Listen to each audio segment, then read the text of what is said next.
What I've realized, one big powerful lesson for me since college has been that learning only happens from failure, and you can only achieve things in life if you're not afraid to try new things and if you're not afraid to fail. So it became a very well-known brand. They also bought the domain housing.com. I think they did a lot of things which were right, and then I think something went wrong. There was some issue between I think the investors and the founders. I didn't realize I was doing probably less and taking more time because I was not physically as healthy, right? I flipped that mantra firstly. I said, look, it's got to be the other way around. Focus on self, and everything that emanates from the self. You've got to focus on yourself because this is a marathon. A startup is not a sprint. It is a marathon. It takes time to build.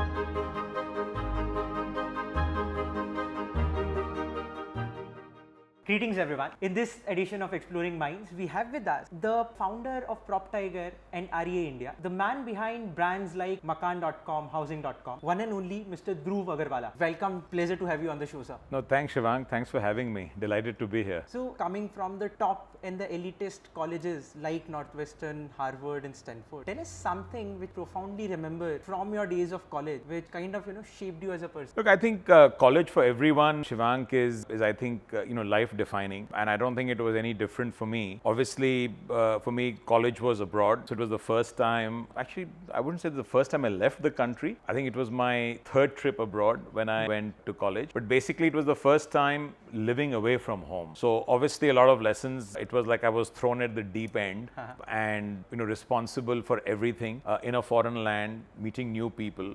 Obviously we had diverse people from within the country in school, but this was, diversity from across the globe. Right. So just adjusting to that, I think, helped me grow as a person. When you're at home going to school, your parents wake you up if you're getting late. So there, the first realization was you got to wake up on your own and get to class. So that sort of tends to build the sense of responsibility, accountability. You decide whether they want to show up to class at all or not, right? Which class you pick. So you become accountable for your actions. So that was a big learning. Again, you're overwhelmed with the amount of things which are happening there. College is all about making relationships, making friends. It's about selling academically, plus doing extracurricular, participating in various things. So you're really strapped for time. So I think you learn time management. It's also one of those last periods in life where and that's what everybody tells you when you go to college, where there is still a safety net, because then you get into the real world, right? And there's no real safety net. So that's where I really learned the power of, trying new things and not being afraid to fail, right? Because what I've realized, one big powerful lesson for me since college has been that learning only happens from failure, and you can only achieve things in life if you're not afraid to try new things and if you're not afraid to fail. So that was one big lesson for me, from college, apart from whatever else I just told you. So you took a job after your college? After my undergrad, I went straight to graduate school to get my PhD, but decided that PhD wasn't meant to be for me. So I left for the masters, and then I moved back to India, and then for a couple of years I worked with my uncle in his steel fabrication shop, which he was running in Durgapur, but I was based in Calcutta. So worked with him on that project, which was a big learning experience for me. What was the learning experience? Look, I think working in in a hardcore industrial enterprise in a small town in India, I think is a learning in itself. Just dealing with people, with labor who may not be like you, right. Always a challenge. Getting them motivated. Then I think realizing that at the end of the day, no success comes without getting one's hands dirty. So I was deeply involved in everything I did, and right from making my spreadsheet to talking with people to hiring to buying equipment, whatever it was, everything was done by me, and that really helped. Of course, it was again a relatively safe environment because it was working with my uncle. I think it was a big learning for me that at the end of the day, you really don't get success unless you get your hands dirty and have to be detail oriented. We were talking to Mr. Sanjeev from InfoEdge, and he mentioned one thing which profoundly stuck with us, that the greatest companies are formed on deepest consumer insight. So when did you got the bug for entrepreneurship, and what was the deepest consumer insight that you identified led to the journey of PropTech? I come from a family of entrepreneurs, both on my mother's side as well as my dad's side. My dad's an entrepreneur, my mother's brothers, dad, uncles, everyone has been an entrepreneur.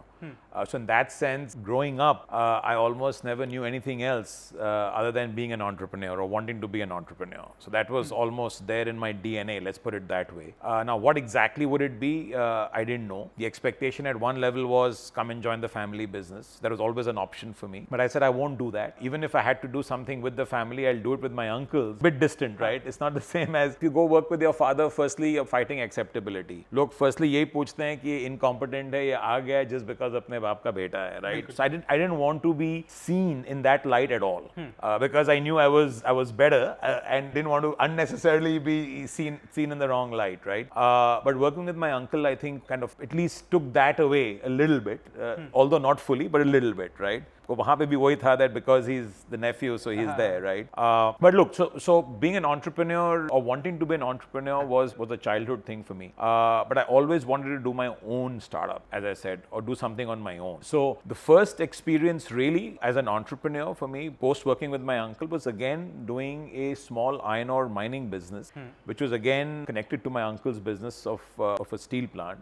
They were making steel and they wanted a supply of iron ore. So I said doing this would work. So obviously a lot of scaffolding and help provided, but essentially it was completely my own baby. Got it. I literally started with a single desk in their office, but then hiring people, making the business plan, making the project plan, selecting the equipment, hiring people, everything was done by me. And Everything. this was all aligning with your study of material science engineering. You know, really not. But the kind of material science I did was pretty esoteric in that sense from the point of view of doing a business, right? It was more lab oriented. You know, strength of ceramic materials or solid state physics, dislocations in metals, you know, all the good stuff. So it was very, very deep science, deep engineering. So it was not really related. I think what I did as an entrepreneur in my first startup, though it was related to mining, it was a lot of business decisions which I was making. I think having an engineering degree helped to a large extent because bottom line was, you know, you learn to become a lot more analytical as an engineer. Right. And that helped me. You're good with numbers, which again helped me. So I think there was no real direct linkage between my academic background and my first entrepreneurial venture, but it was all the foundational learning which you get from college that was important, you know. But as I said, taking on accountability, responsibility, time management, networking, building relationship, all that good stuff, being with people. I think what I really learned in that first startup or the first entrepreneurial venture, really, it wasn't a startup in the classical sense today, was empowering people. I think I learned that lesson very early on in life. So my leadership style, which I kind of started building from there, was to try and hire the best talent and ultimately not look over their shoulder, give them the runway to deliver and not second guess them. If you hire good talent, people who are better than you, and you build trust with them and then give them the runway to execute, you get the best result. As opposed to hiring talent who's not the best, I mean, you're constantly second guessing them, looking over their shoulder. Even if they could succeed, you kind of come in their way because you're always looking over their shoulder, always second guess. That's not the best way to manage teams. So for me, it's all about hiring. There's this important thing which people say, right? If you hire B people, they're going to hire C people, and C people are going to hire D people. And then your organization is basically going to spiral downwards into a very low quality organization. But if you are an A person and hire an A plus, keep raising the bar. And that's what my style has been, right? Hire talented people who I can confidently say are smarter than me, more accomplished in different ways, and then give them the freedom, flexibility, and the canvas to operate, and you'll see some outstanding results. For organizations which are at a bigger scale, it's always easy to attract talent. But while starting out, when you are single, you know, flag bearer, torch bearer of your company, how do you go about convincing someone who is smarter than you to work for you? Look, I think it's all about having a vision of where you want to, you know, get to, and also why you want to get there. What is the problem you're solving, and why is that problem important, right? If I think clear about that in your own head and you have that vision, I think you can convince people to come on board.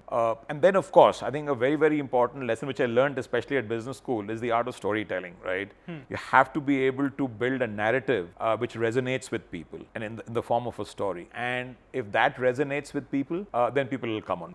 But I want to kind of circle back to the question you asked me about the deep insight around PropTiger. Where I kind of, you know, went back to saying, hey, my first venture was not really PropTiger. It was this entrepreneurial mining venture. After that, I went to business school. After business school, I worked for General Electric in various roles, both in the US and in India. And then I started my first quote-unquote tech venture back in 2006, which was called I Trust Financial Advisors. That was a fintech startup. The phrase or the word fintech never existed then. It wasn't coined then. But in reality, now I can put it under that sort of nomenclature. So it was a fintech business. So essentially, we were doing financial planning for middle-class Indians. And on the back of that, helping them buy different financial products to help them achieve their financial goals. So I did that startup with a classmate of mine from business school. And I would say it wasn't very successful. It was a modest outcome. We sold the business to Carvey. And then post that started PropTiger. And the foundation for PropTiger and the insight for PropTiger came from that business, essentially. So when we were doing financial plans for middle-class Indians, folks like us, right, we realized that essentially what you did was you created a balance sheet and a P&L for them, understood where they were going, much like in a company, right? You have a goal, then you create like a business plan to achieve that goal, and every year, in order to take stock of how you're doing, you look at your financials, which is your cash flow, your P&L, your balance sheet, all of that. So we had the same principle for family. We said, let's understand, where you want to go, meaning what are your goals? It could be saving up to buy a home. It could be saving up in the Indian context, to put together enough money for your own wedding, for your kids' weddings, for higher education for your children, for this big holiday or a car, whatever that might be. So there are lots of different financial goals people have, and people save towards that, right? So understand what those goals are, then kind of create a framework, understanding what their income level is today, what their current savings are, what their expected income levels could be, create a roadmap to help them achieve those goals. So we did that business. That was what iTrust was all about. There we realized that one big financial goal which Indian families had was to own a home. And a lot of them were saving money to be able to put down the down payment on a mortgage, take a mortgage and then buy a home. Right. That was sort of a big realization for us, that people were most interested, the foremost financial goal, which if you ask someone what's your top financial goal? Khud ka ghar lena hai. That was what really, came out as a number one priority. And every time we spoke about retirement planning, getting the right insurance product, putting money into mutual funds, it was okay, but you had to almost convince them. But this was something where it was a clear resonance, right? That yes, ghar khareed, right? So that we realized where, so for us, iTrust didn't do particularly well because a lot of regulations changed, the commission structures which helped us survive on the business changed. Our thesis that people would actually pay us for a financial plan didn't really work out because no one was willing to pay for a financial plan. People saw it as a free product. And the only way we could then make money was on commissions on selling financial product. And our belief was we had to sell the right financial product, something which was good for the consumer, and we would not sell them anything which would hurt them. That, I think, led to a situation where we did the right thing by the consumer, but we unfortunately couldn't make enough fees. Right. The only way we could have covered that was by charging for the financial plan, where the willingness for people to pay wasn't there. Right. So anyways, we decided to sell that business. We were also doing a small real estate piece in that. We decided to keep that piece back, didn't sell that piece, and then built PropTiger on that. That was the foundation. Now, the one thing which we realized as well when we were talking about, financial planning for people and their desire to buy a home, and also if you looked at their entire sort of roadmap of goals and their entire financial plan, you realize that buying a home was the biggest financial decision that a family would ever make. So it was the biggest purchase decision of a family's life, right? In the existence. It was a decision where the cost of going wrong was very high. If you made a wrong choice of buying a home, you have to you get stuck because it's not easy to undo that. It's unlike buying, a pair of trousers or even an iPhone or a shoe, right? I mean, you can undo that decision and the cost of going wrong is not that high, right? No one likes to make a wrong decision, but you always look at what the costs are, right? The costs are not very high, right? In regular product. Buying a home, the cost is very high of going wrong, right?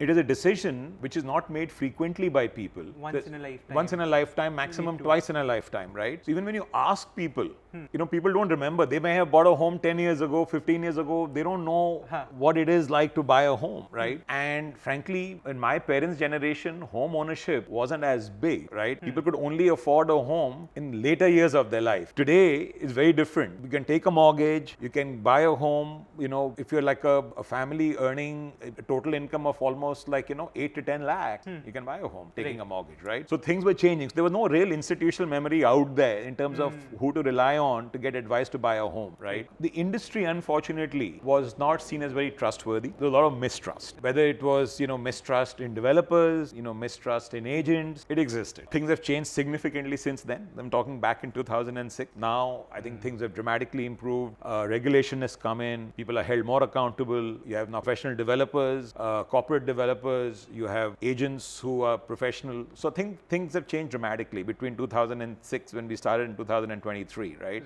2006 when we started iTrust. Okay. So I'm talking about the insights from there, right? A lot of mistrust. So we felt that if we start a business in real estate, it has to be one where we try and reduce this information asymmetry because developers and agents knew a lot more than we as consumers. Massive asymmetry. That information asymmetry led to a lot of trepidation, fear in the entire process. We wanted to kind of reduce that. There's a lot of opacity in the industry. We want to bring in more transparency. There's a lot of mistrust, as I said. We wanted to bring in that trust. Those were some of the insights based on which we said we're going to start PropTiger. Unlike companies there, which were like running real estate portals, we said we'll start an institutional brokerage. So basically, PropTiger was an online broker where we said we're going to generate leads and inquiries online. People were coming online to search for home, not in the same volumes as today, even back then. And we said that we're going to basically handhold them to the entire process. They would come to us online, but every time they dropped an inquiry, we would introduce them to our sales agent who would then help them soup to nuts, right? All the way from viewings, shortlisting, paperwork, helping them get a mortgage, etc.,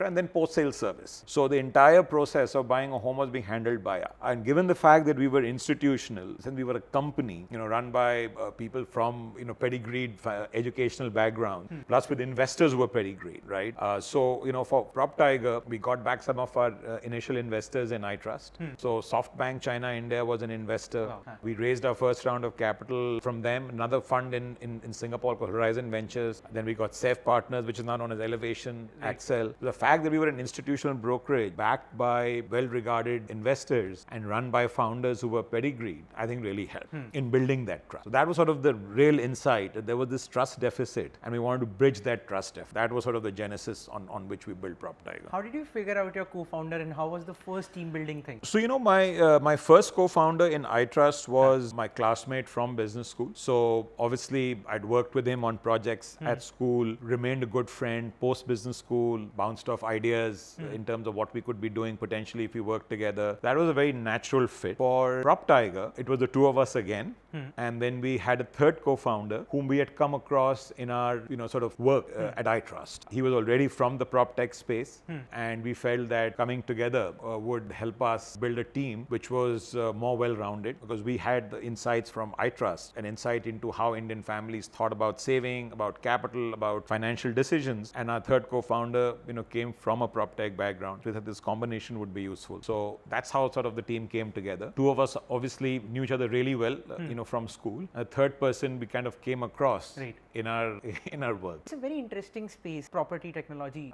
Tell us some insights about this, people who are starting out in this space. At this point in time, if you were to start something in this space, what would the insights be? What are some gaps that can be filled by current young? So Shivank, as I said, the big insight was around this fact that home ownership in India is still not in line with global standards, way behind. Even if you compare it to China, significantly lower. Mortgage penetration rates in India much lower than the developed world, much lower than China. Long way to go before home ownership sort of really gets to international, developed country level. So big opportunity in that sense. I again mentioned the fact that it is a family's biggest purchase decision, fraught with fear, trepidation, uncertainty. The cost of going wrong is very high. So this again is very, very unique to this industry, right? Real estate, especially residential real estate. So I think any company which really does a good job bridging this trust deficit, I think, will do well. I still believe, despite sort of being in the space for so many years and having multiple brands such as Housing.com, PropTiger, Makaan, I still think there's a long way for us to go in truly solving the problem for consumers, which is a complete hassle-free experience in buying or renting a home. And I think that comes from the physicality of this product.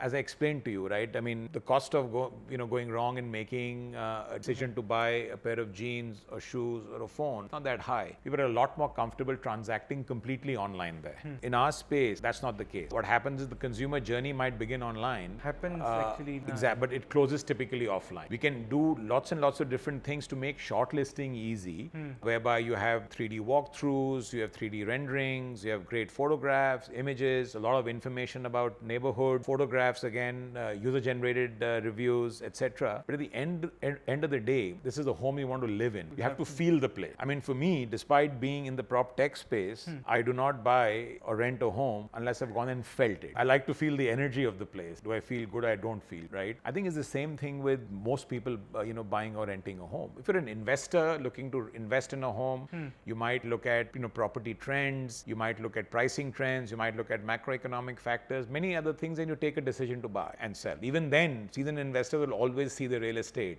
they are buying, in my opinion, not just buy it, remotely. But as I said, for investing, one can still think about it. For living, one wants to go and feel the place. So there is a natural sort of offline process which takes, and there what happens is, if you're a platform such as housing, you are dependent on passing the consumers who come to your platform looking to buy or rent a home to developers, to agents. Right. And that experience with them then also inform what the overall experience. That is something which is harder for us to control. We're trying to figure out ways to do that, where, by holding, by putting down ratings, both for agents, developers, one can ultimately, over a period of time, solve that. But then there is a natural conflict, right, with your customer. So the problem is still unsolved, right? I think there is a lot of opportunity for people who enter this space, truly solve the consumer experience in buying or renting a home, which I still think has its fair share of challenges. I think it's become a lot simpler than what it was when we started, and we have done a lot of good things to solve that problem. I would say still not fully solved. Got it. I would not say it remains completely unsolved, but it's not fully solved. So we continually strive to improve that. I think a big project for us is around consumer experience,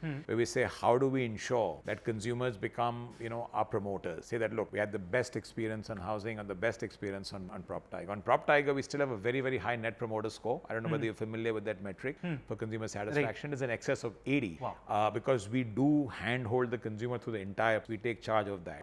And that results in a very high NPS. In housing, it's not yet as high because there is a handoff. And sometimes when the handoff happens to parties where we don't have full control of, the experience can. So I think that's something which remains to be solved. I think another big challenge is that real estate sometimes is, as I again mentioned, it's a big purchase decision. It's a chunky purchase decision. People end up buying only when they can get to a certain income level, and hence end up buying real estate at a much later stage in life. How can we do it sooner? So there are companies doing fractional ownership of real estate, which allows you to kind of, in a way, get onto the ladder, as they say, much earlier with smaller chunks. So you can maybe put in just 1 lakh, 2 lakh, maybe even, 5 lakhs, right? To essentially get a share in a property, and you can sell that share, buy that share. But if real estate prices were to go up, then at least you have some equity which you can then sell and then, buy a home. So I think fractional ownership is one very interesting. How is it different from REIT? So what happens with a REIT is you rely on a pool of capital, and the pool of capital then invests in different assets, right? Real estate assets, and whatever income you get from that, gets dividended out to you every year. And of course, if there's any capital appreciation, the value of your holding in the REIT goes up. So that's one way of participating in commercial real estate. Fractional ownership is when you actually own a home, particular asset, which you have visibility on. In a REIT, you don't necessarily have visibility on the asset. But in this, you have visibility on that particular asset, and you can choose and say, look, I want to, invest partially in this particular residential development or this particular commercial development. You have the choice. That's the difference. One of the mega events in the PropTiger journey was the acquisition of housing. So can you walk us, because you have been privy to this situation, what happened to housing which led for the company to, get acquired by PropTiger? And how did you turn around against all the odds? One of the things you might recall, you might not recall, when housing started, it was one of the most storied startups, one of the most fancied startups. I think they really, really shook up the industry in terms of what be done. This whole journey of consumer experience, which I said, from what it was to where it is today, I think covered a long road. I think housing was one of the first companies which actually set people on this path of improving consumer experience for home buyers and home renters, right? So that was a big contribution contribution from housing when it started. And I think the incumbents realized that better UX, better consumer experience can change the game.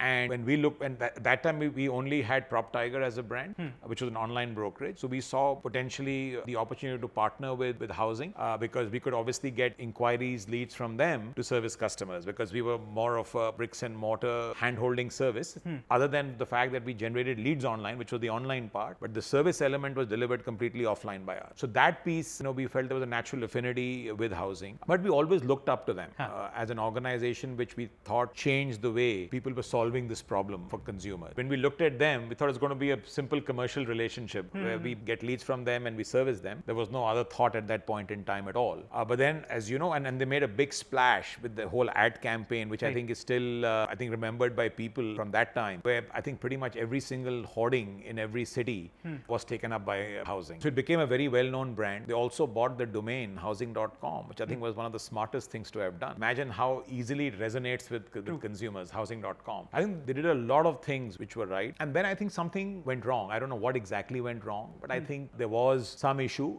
between, I think, the investors and the founders, as a result of which I think the asset became available for purchase. And one of their lead investors reached out to us to see if we had interest. And then we made the transaction happen. I think it was extremely good for us. Again, there were lots of ups and downs and moments where we thought the deal won't go through, but ultimately we made it happen. And frankly, for us, I would say the rest is history, because when we acquired housing, the revenues were minuscule, and the product was great, the brand was great. Of course, it had been tarnished a little bit with all the public sort of negative press which was happening, but still the product was great, the brand was great, and I think what we've done with that, I would say, as an organization, we're extremely proud of. Tell us about how you went against the competition and turned it around what were the odds that were working against you? So look, I think the odds were very huge. In fact, one of our investors told me very categorically that Dhruv, you're stepping into a sinking ship and you'll sink along with it. It's a rarity that a company where all the founders have left and the investors are just selling it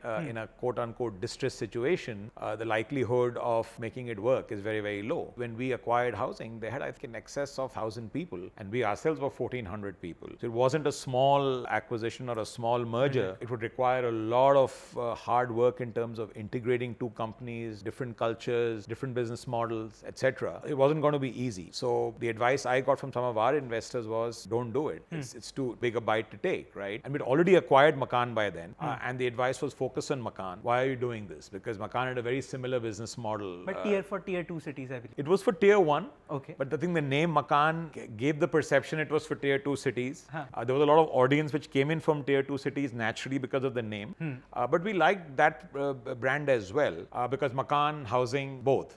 But for us, we felt that product which housing had and the brand cachet which it had built was much bigger, and we felt it was a much better platform for us to build our portals business as opposed to Makaan. So that's why we kind of put all our effort behind housing. So the odds against us were stacked pretty high, but we, I think, did a lot of things which were right. I think one, while we were doing due diligence, we came up with a merger integration plan. Wasn't as if that the deal was done and then we woke up next morning thinking, okay, how are we going to integrate the business? We had an integration plan ready day one, which was very, very important. This is something I learned at GE.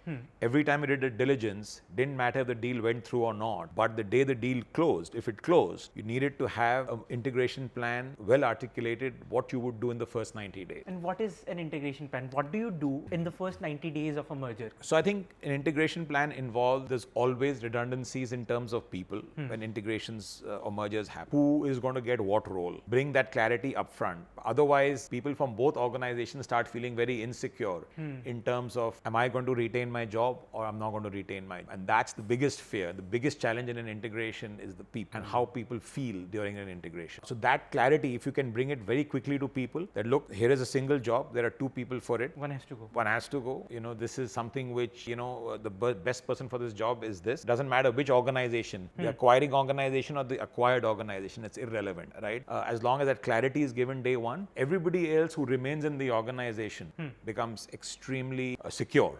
Then for the people who are leaving, they get clarity that look, this is not a place for us, it's some other place. We helped people find jobs, which was a big thing. Spoke to our investors who helped them find jobs in their investee companies. We spoke to friends who ran companies to see if they could accommodate people. We shared those lists with them. So the good part was people who left the organization were happy. People who were within the organization felt secure and were happy.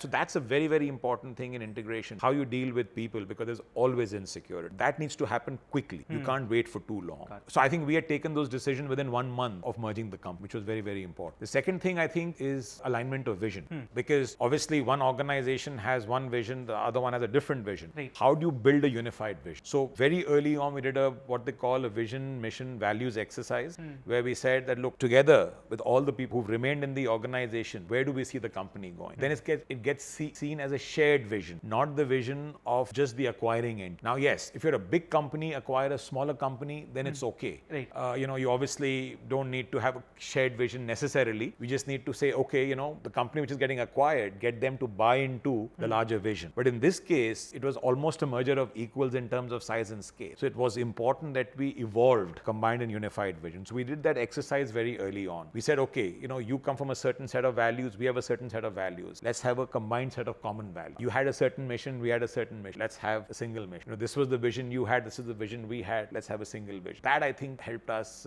significantly. Then lots and lots of communication, right? Because even when you take decisions on people that okay, you've gone, who've stayed back, you are here to stay. Still a lot of unanswered questions, right? Which product is it going to be? Housing brand, PropTiger brand? Is it going to be our tech stack, your tech stack? Is it going to be your office, our office? Lots of things, right? So then you got to again take those decisions very quickly, but at the same time communicate and be very transparent and open in your communication. If you are seen as someone who's hiding things, not sharing information, can be very detrimental. We were very, very open and transparent about what needs to be done or what we are going to do. That I think helped a lot. Our leadership team spent a lot of time on the ground with the housing team to ensure that, we answered all their questions. We addressed all their. Then we had a couple of strong leaders coming from housing who became part of our broader leadership team. So it wasn't seen as a leadership team from PropTiger who's basically running the combined entity, but it was a combined leadership team who was running the merged entity. So a lot of these things we did right. We were also very clear about product choices. We said, look, housing is going to be our dominant product.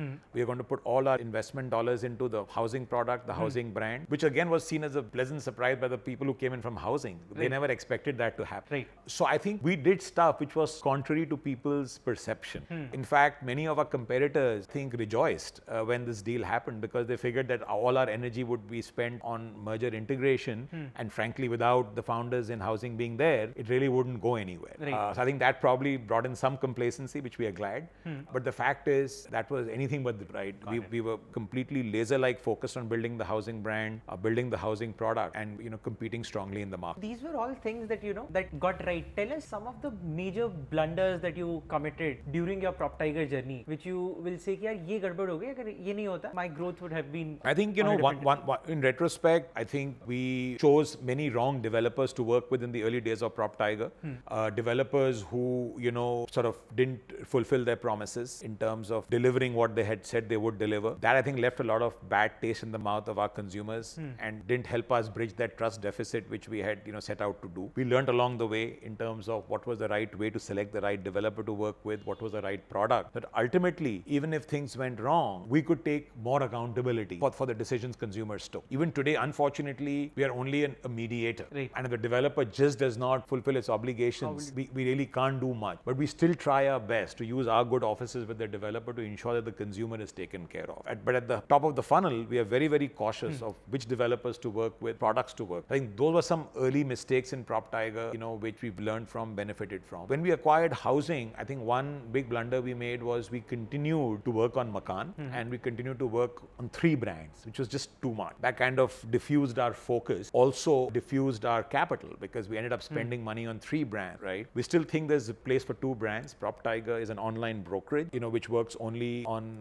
helping people buy new homes. Housing is a place where people can do all things relating to home, right? Whether it's renting a home, buying a home, services related to the entire buying journey, rental journey, we do all of that. So very different, right, in that sense. But Makaan and housing were very similar. And I think one of the mistakes we made was continue to invest in both brands. At the time we acquired housing for the first, I would say 2 or 3 years almost. most. And I think when we realized that, look, the only way to move forward was to invest on one brand is when sort of housing really took off. Because all our attention and focus went on that particular brand. That was one mistake I think we could have avoided earlier on. So shifting a little bit of gears, tell us, why did you decide to move to Singapore? That was because a company was incorporated there. And that was the only reason I moved there. And basically, while I was running the company, I spent all my time in India. My wife and son were there in Singapore. My daughter was in the US by that time. But I used to travel back and forth. And I would say all my time, 90% of my time was in India. I just had a home in Singapore and I would travel back and forth. I don't think it was a smart thing to have done in retrospect, because it was those 3 years that I barely saw my son, which wasn't really the best thing to have done. I wouldn't do that again if I had to kind of rewind and replay. But it happened. And that was the only driver, because we were incorporated there. Why did you incorporate? Oh, at that point in time, rules were very different in terms of being able to list your company in India. At that point in time, if you wanted to go for a foreign listing, you had to first list on an Indian stock exchange before you could list there.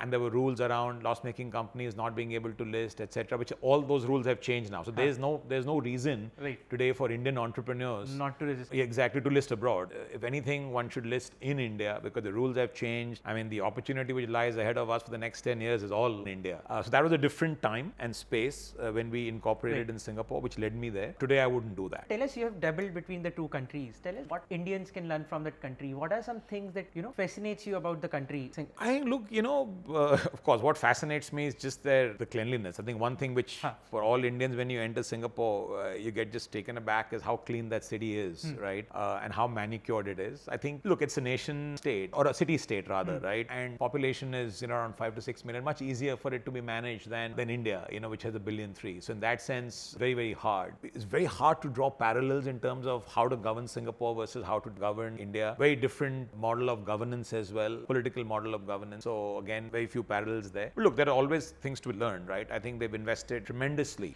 in human capital. They've been extremely business friendly, which has allowed, despite not having any natural resources, to become an extremely wealthy country. I think what I really like, they have this system of sort of shared values they inculcate among Singaporeans. One value which stood out for me was they say that this is nation above community and society above self. I think that is a great way to bind the country, which has different ethnicities again, right? I mean, you have Malay people, Chinese, Indian, but the sense of being a Singaporean, I think, is all pervasive. I think which has really, really helped the nation become what it is. I think that is something which we can learn from. Significant. Got it. So one thing, while we were researching about for the podcast, got to see a lot of food, and I've seen physical transformation in you. Tell us about that. How has been your journey about that physical transformation for the last 3 years? What has changed? What's the story behind? So it's it's one of those things where, like many people, right? When I used to look at priorities in life, right? I had a hierarchy. It was like work, followed by family, followed by self. Work was all consuming, pretty much. If I had to make a choice in terms of going for a meeting versus showing up for my child's parent-teacher meeting, I would pick a meeting. Complete. In retrospect, wrong thing to have done, but I did that, right?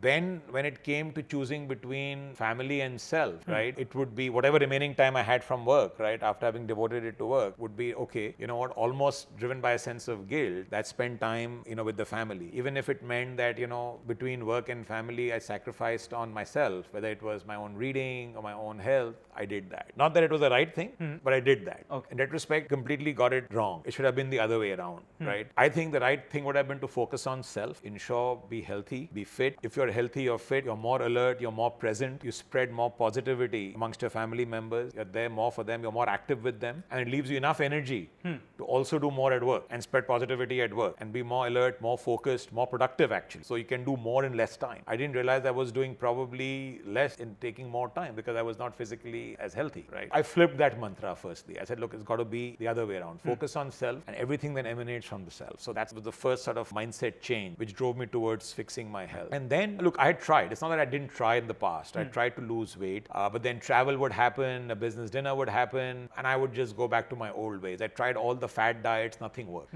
This time around, I was very scientific. I read a lot. I saw a lot of the podcasts. Andrew Woman. Big influence for me, and just picked up nuggets and sort of devised my own formula to fix my health. And of course, all sort of, embedded in science, right?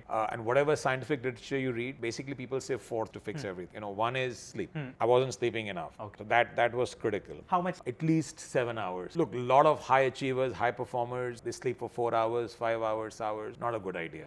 Especially if you want to live long, healthy, it's important you focus on getting a 7 hours. I don't think we have the luxury of 8 or 9. I think 8 would be ideal, but I think 7 is great. Anything less than 7, not recommended in my opinion. Second thing was nutrition. Very, very important. Nutrition doesn't necessarily mean, quantity. It also means, quality. That's the second important. And I'll tell you what I did. But the third thing is obviously exercise, right? Exercise of different types, right? Not just, I would say, cardio, right? It's got to be cardiovascular. It's got to be resistance training.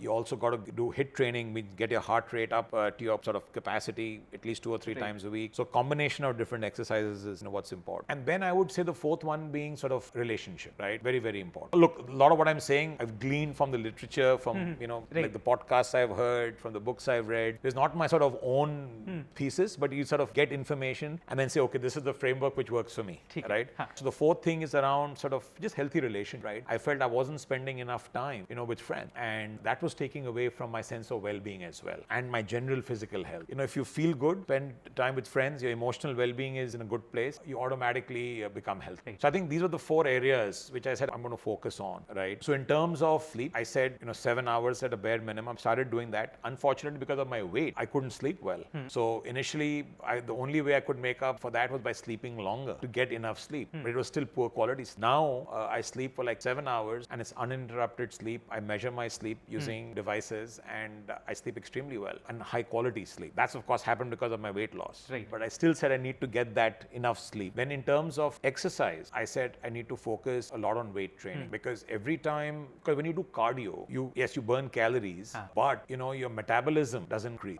When you put on more muscle mass because of weight training, your metabolism goes up, your calories burned during rest go up. So it's easier to keep the weight loss off than if you've just done it through cardio. So that was very important. So I started doing weight training. I did 3 days a week of weight training, all 7 days of zone 2 cardio training, which means over 120 to 125 heart rate. So ensure I did that. And then a couple of days in a week, tried to do like a hike, 3-hour hike, which was there was some sort of elevation involved, which again got my heart rate up. So up and down.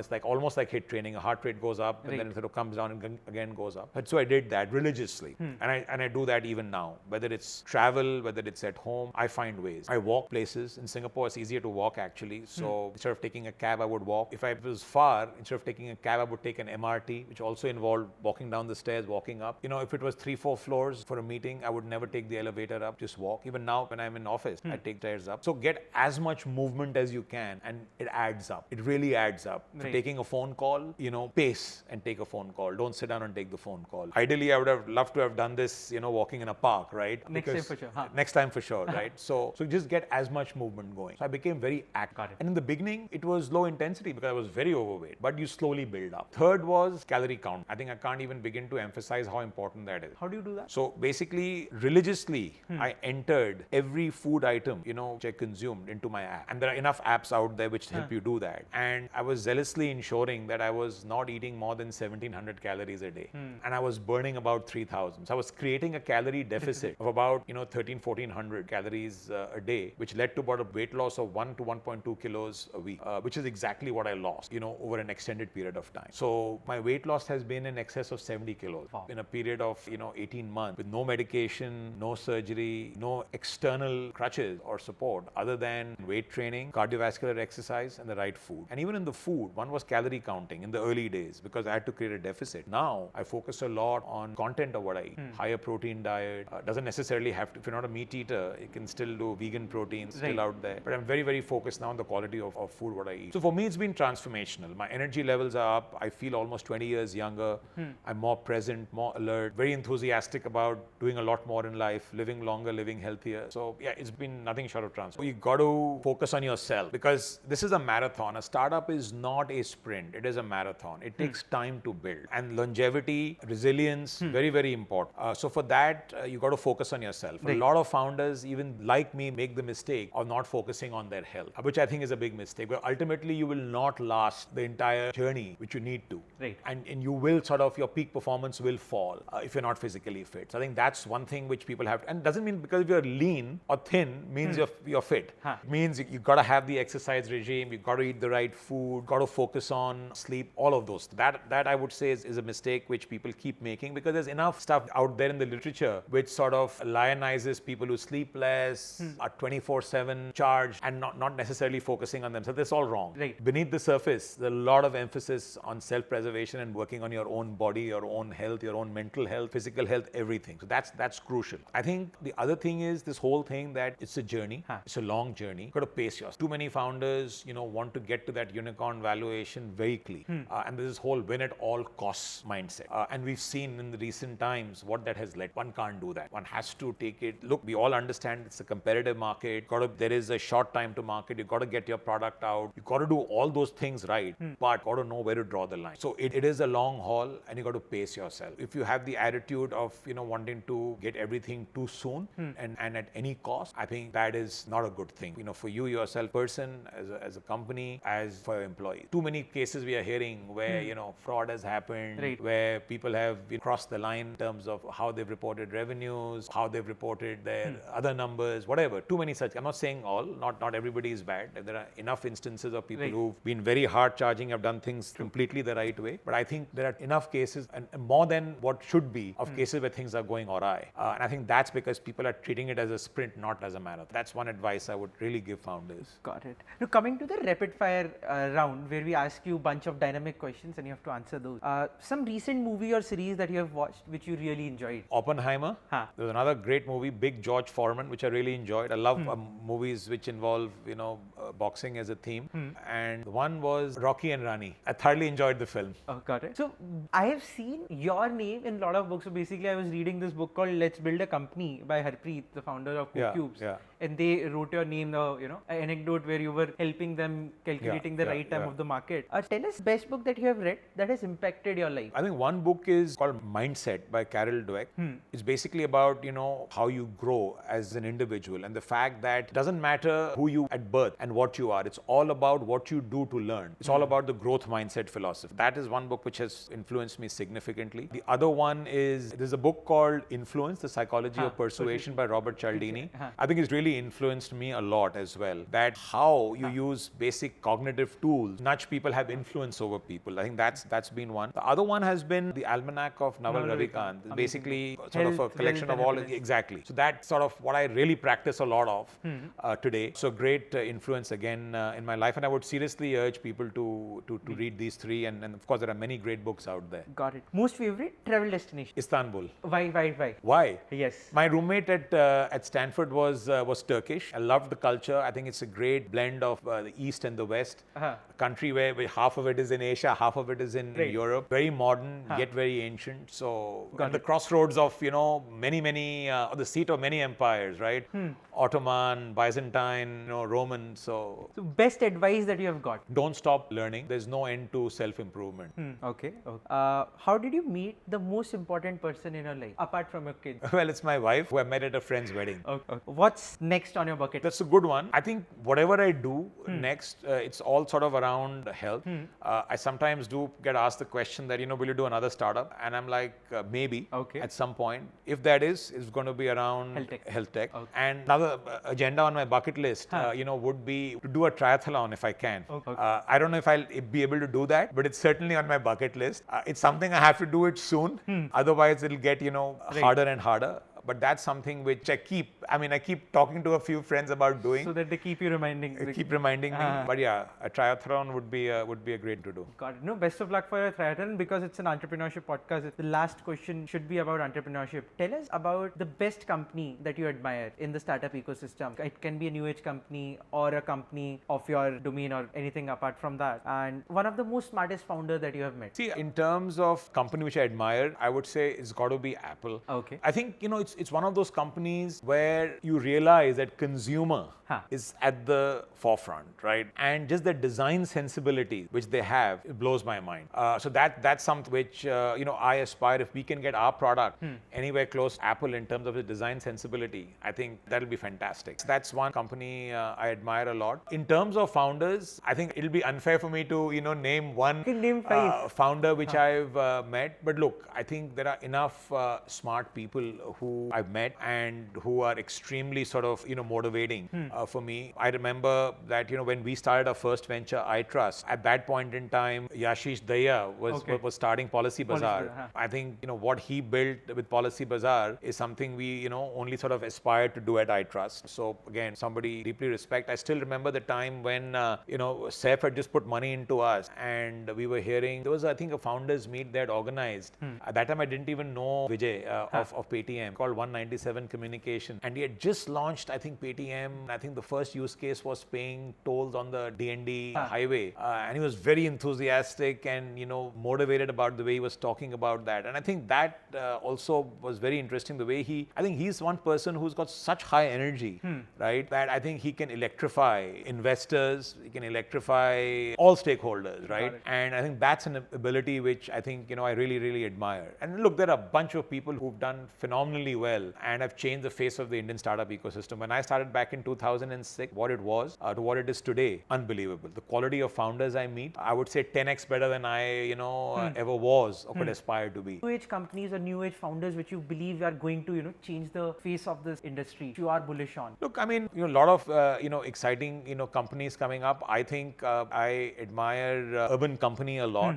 I think it's a very hard problem they are solving. True. In a country like ours. I think they can change the way sort of Indians live actually and access services. So I think somebody who I really sort of, admire and respect again. And again, as I said, there's so many out there, one just have a litany of names. Thanks a lot, sir. It's been super insight. Thanks a lot for doing with us, and hopefully we'll record more episodes and learn more from you. No, not at all, Shivank. Thanks for having me on this podcast. It's always delightful. I've been as candid as I could be. So hopefully your listeners will take something away from it.